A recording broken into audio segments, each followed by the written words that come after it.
কথা। আবারও বলি, ভারতে যে সমস্ত মুসলমান বাস করে তারা হয়তো 2, 4, 5%, তারা হয়তো 2, 4, 5% হয়তো ভারত ভাঙার পক্ষে না, মানে এখনো যেতটুকু ভারত আছে।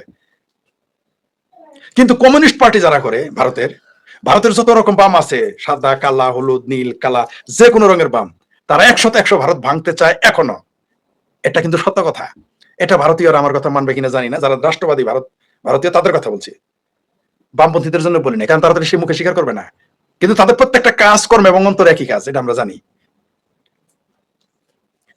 এদের কার্যকলাপ দেখবেন, এই মুসলমানেরা কোনো মুসলিম দেশেও কোনোদিনই দেশের কর্তৃত্ব মানবে না, মানে নাই, ইতিহাস বলে না, কোনোদিনই মানবে না। তাদের দর্শনই এরকম। যদিও ইসলামী কোনো দর্শন হয় না, তাদের আদর্শ দর্শন, ইসলামের কোনো দর্শন নেই। ইসলামে না বা হ্যাঁ আছে, আদর্শ আছে, ইসলামে কোনো দর্শন হয় না। ইসলামী দর্শন বলে পৃথিবীতে কিছু নেই, কারণ ইসলাম দর্শন বিরোধী, ইসলাম দর্শন স্বীকার করে না। সারা পৃথিবীর ধর্মীয় গ্রন্থকে আপনি কাব্য গ্রন্থ বলতে পারবেন, এবং তা মানে সারা পৃথিবীর মানুষ মানে, এবং অন্য ধর্মেরও সেটাও মানে। কিন্তু মুসলমানদের জন্মগ্রহণ কোরআন কাব্য ওরা মানবে না, কারণ তাদের কবিতা হারাম, দর্শন হারাম। তাই যারা এখন বলবেন ইসলামী দর্শন আছে, মিথ্যা কথা, ঠাড়া পড়া মিথ্যা কথা। ইসলাম দর্শনকে অস্বীকার করে, দর্শন মানে না, এটাই শরীয়ত আইন। তাই ইসলামী দর্শন বলতে কোনো কথা নেই। যেটা বললাম, ইসলামী আদর্শ আছে, যে ইসলামী আদর্শ মানে সে কোনোদিনই অমুসলিম দেশে কোনোদিনই তারা নিবেদিত, মুসলিম দেশে কোনোদিনই নিবেদিত হবে না, সেই দেশের প্রতি তাদের দেশপ্রেম থাকবে না। ম্যাক্সিমাম, মানে 100-র মধ্যে হয়তো 2, 4, 5, 10টা আলাদা বিষয়, কিন্তু ম্যাক্সিমামই মানবে না।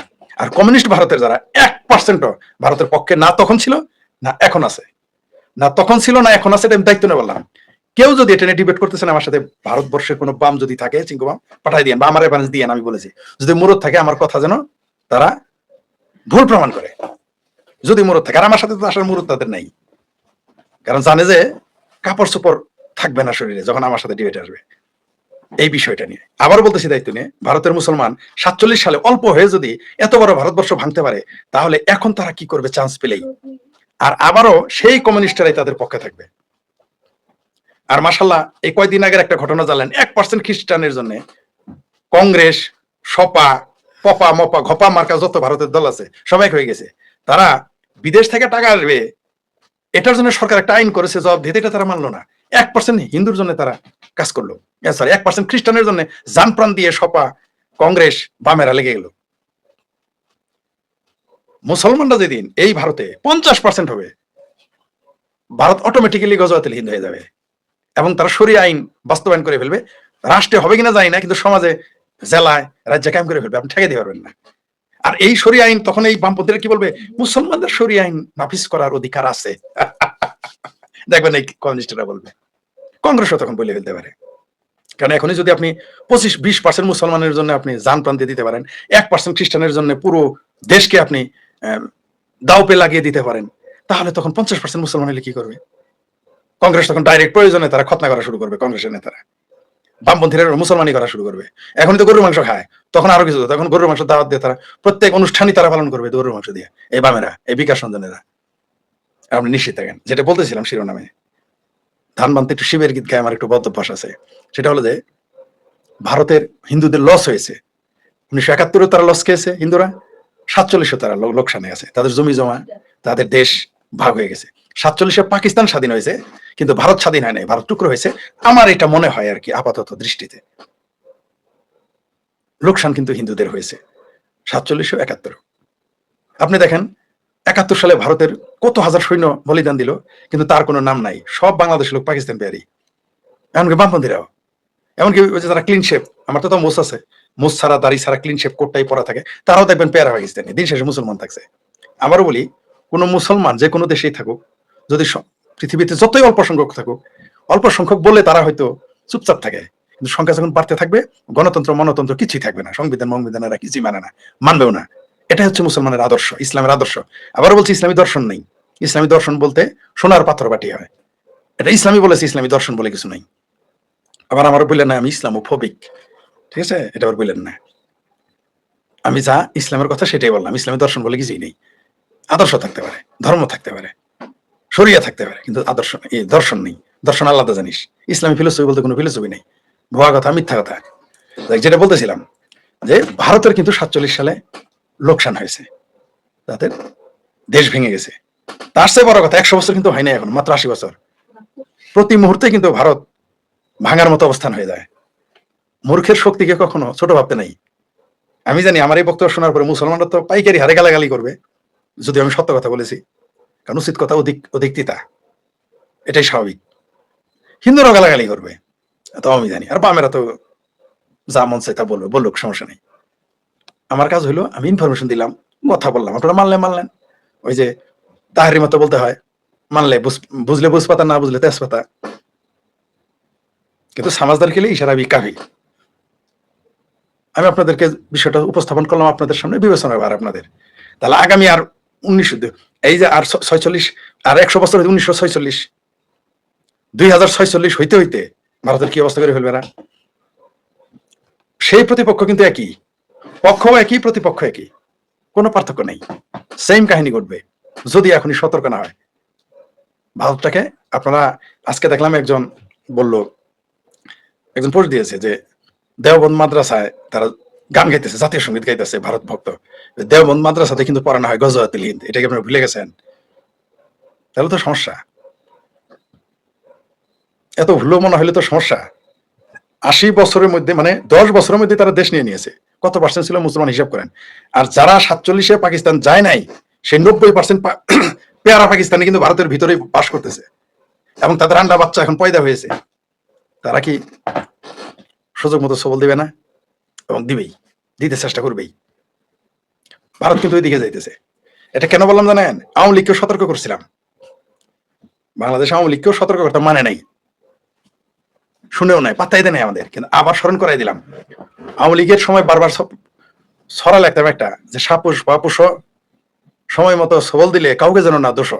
ভারতের জন্য আমার একই বয়ান, সাপ পুষতেছেন পুষেন, সময় মতো সবল দিলে কাউকে যেন না দোষেন। আপনাদের মনে আছে নরেন্দ্র মোদী, বিজেপি কোনোদিন বলছে যে তারা সরাসরি কোনোদিন বলেছে ইসলামের বিরুদ্ধে বা মুসলমানের বিরুদ্ধে? বলেছে তারা? বলে নাই।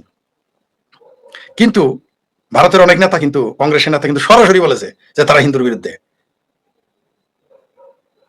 বিজেপির কোন নেতা কোনোদিন আল্লাহর বিরুদ্ধে বলছে? বিজেপির কোন নেতা আল্লাহর নিয়ে গালি দিছে, মোহাম্মদের নিয়ে গালি দিছে? দেয় নাই। তারপরেও কিন্তু মুসলমানরা কোনোদিন বিজেপির ভোট দিবে না, দেয় না। 1% আলাদা বিষয়, 100-র মধ্যে হয়তো 1% দেয়, 99% তো দিবেই না। কেন? কারণ হিন্দুর দল। কিন্তু যারা হিন্দুরা গালি দিয়েছে, ভগবানরা গালি দিয়েছে, তাদের কৃষ্ণ, ভগবান, রাম, শিব, কালী, দুর্গা, সীতা, যার মন চায় গালি দিছে, তাদের কিন্তু হিন্দুরা এবার ভোট দেয়। হিন্দু একটা অদ্ভুত প্রজাতি। যেমন ধরেন নবাব সিরাজদৌল্লা, সে কিন্তু ভিলেন হয়েছিল, কিন্তু একজন নাট্যকার আইসা গিরিশচন্দ্র ঘোষ নবাব সিরাজদৌল্লাকে মহানায়ক বানাই দিল। হিন্দুরা এরকমই, বরাবর ইতিহাস এরকমই হয়। হিন্দুরা বরাবরই আত্মঘাতী ছিল এবং এখন আত্মঘাতী। এখন বলবেন যে আমি কেন হিন্দুদের নিয়ে এই কথা বলতে গেলাম? মনে করাই দিলাম, কাউকে না কাউকে তো কথা বলতে হবে, কাউকে না কাউকে না তো বলতে হবে রাজা তুমি ন্যাংটা। মনে করাই দিলাম আর কি। নওয়াব সিরাজদৌল্লারে কিন্তু কোনো মুসলমান হিরো বানায় নাই বাংলাদেশে বা ভারত উপমহাদেশে, মানে বাংলা ভাষাভাষী অঞ্চলে।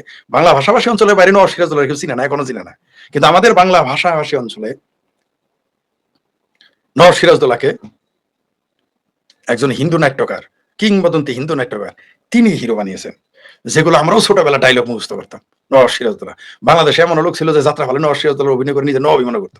আমাদের জাফর আনোয়ার হোসেন তো নওয়াব সিরাজদৌল্লার অভিনয় করে তো সুপারস্টার, সুপার টুপার বাংলাদেশে কিংবদন্তি অভিনেতা হইল। আর নওয়াব সিরাজদৌল্লার নাটক কোথায় হয় নাই? বাংলাদেশে সবচেয়ে বেশি যে নাটকটা হয়েছে নওয়াব সিরাজদৌল্লা। এখনো যাত্রা হলায় যদি নওয়াব সিরাজদৌল্লার আয়োজন করেন, নওয়াব সিরাজদৌল্লার উপর নাটক করেন, এখনো মৌলবীরা বাধা দিবে না। কিন্তু নওয়াব সিরাজদৌল্লাকে মানুষ ভুলে গিয়েছিল। কিন্তু 19 শতকের শুরুতেই গিরিশচন্দ্র ঘোষ নওয়াব সিরাজদৌল্লাকে নিয়ে আসলো, মানে তাকে মহাতারকা বানাই দিল। তো যেটা বলতেছিলাম যে 1947 সালে স্বাধীন হয়েছে, ঠিক আছে, ভারত স্বাধীন হয়েছে, জয় হিন্দ। ভারতের, আমাদের বাংলাদেশের মুক্তিযুদ্ধে তারা সহযোগিতা করেছে বলে ভারতের স্বাধীনতার জন্য তাদেরকে আমরা সাধুবাদ জানাই, তাদের স্বাধীনতা দীর্ঘজীবী হোক। কিন্তু সামাজদার খেলে ইশারা বিকাবি, 47-এ যদি মাত্র 10 বছরের আন্দোলন করে পুরো পাকিস্তান বানাই ফেলতে পারে অল্প কয়টা মুসলমান, দরিদ্র মুসলমান, অশিক্ষিত মুসলমান।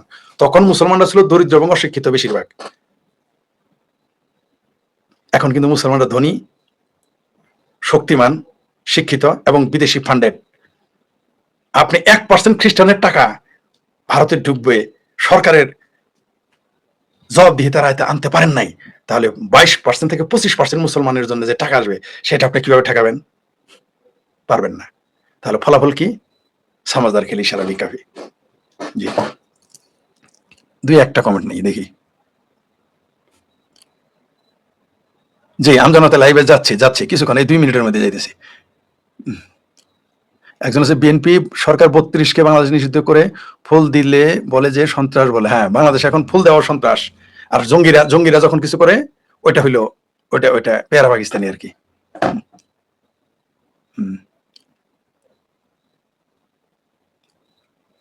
2075 সালে বাংলাদেশের 25% মুসলিম থাকবে না, কার্ড সিকিউর ইন্টারনেট। আরে আপনি মুসলমান সম্পর্কে আপনি জানেন না, যিনি এই কমেন্টটা করেছেন। মুসলমানদের যে আদর্শ সম্পর্কে আপনার ধারণা নেই, তাই বলেছেন।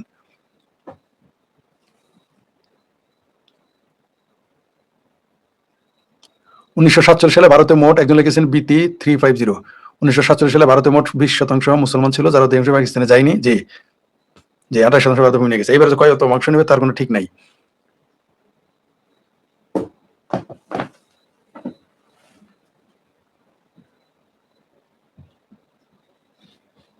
রাজনীতি নিয়ে শেখ ফরিদের গুরুত্বপূর্ণ তথ্য ও বিশ্লেষণ। ভাবির পোলা হুমকি দেয়, ফরিদ তুই বাঁচতে চাইলে তাই নাকি? ভাবির পোলা এত সস্তা? শেখ ফরিদের চিনো? তোমার মায়ের ভাতারদের জিজ্ঞেস করো আমি কে।